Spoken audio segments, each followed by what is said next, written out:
Relationships live parked between fluid and flexible. That's where I park. Every day I pull up and I park between fluid and flexible, because some days I have to expand to give the relationship more, and other days it requires me to contract so that I can hold the energy that I need for me. So relationships are designed to be a dynamic exchange. That's the baseline of a relationship. It's a dynamic exchange. Now, the reality is that some of us are givers and some of us are receivers. And that's just true. It's just, I don't know if it's biological. I don't know if it's psychological. I don't know. You got to consult someone else for that. But I do know that there's some of us we're happy in our giving mode. And it's actually a little awkward to receive. And then there's others, and we like to call them takers, but they're not takers.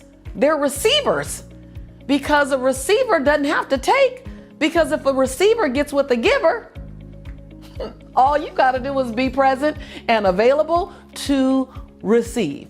So I don't like to call it takers, because then it makes it malicious for them. And that's not the case. Now, there are people who are users. That's very different. I think the dynamic of relationships are there's receivers and there's givers. And what I found was that givers, I'm a giver, we actually feel more comfortable with the receiver. Oh, and then we get upset because they don't give to us.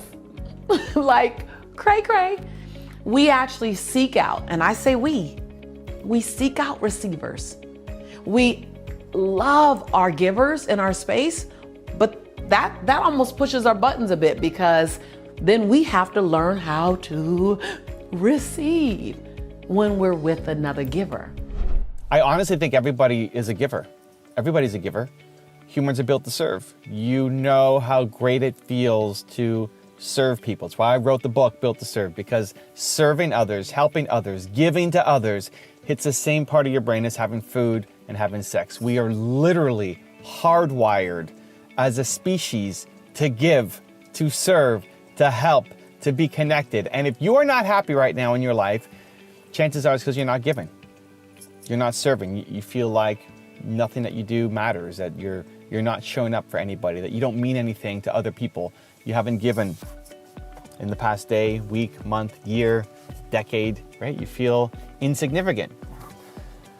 If you're not happy, it's because you're not serving, you're not giving. I think the challenge becomes we like to give different things.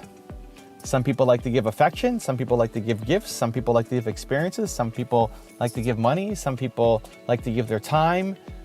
If you look at the love languages, you can get a sense of those things. For